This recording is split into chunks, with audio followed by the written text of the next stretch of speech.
So Donald Trump and all of his MAGA minions, many of his MAGA minions, I guess I should say, have been lying to the country for days. They have lied to all of us over and over and over again.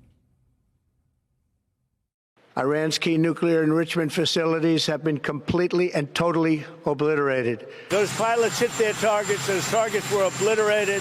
We have obliterated the Iranian nuclear program. We are confident, yes, that Iran's nuclear sites were completely and totally obliterated. Iran's nuclear program has been completely and totally obliterated. I feel like maybe they had a note card that said obliterated on it and they gave it to all those people and made them say it. Who knows? But that was the message from the Trump administration since Saturday night. Clearly, that's what they kept saying over and over and over again.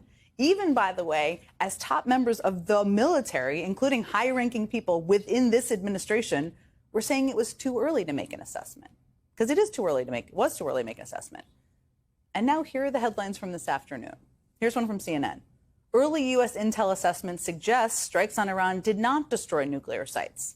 From the New York Times, strikes set back Iran's nuclear program by only a few months, U.S. report says.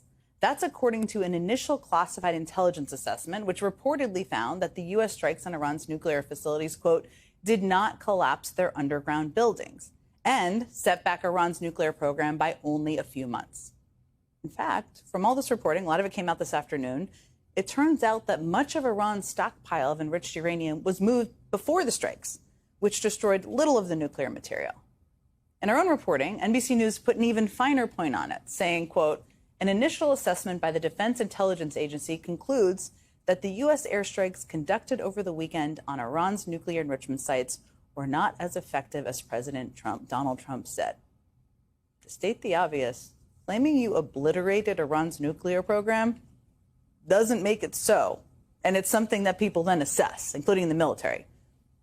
But for Trump, it's always about the one day of headlines, the one-word slogan, claiming victory right off the bat, about obfuscation and defiance being prioritized over facts.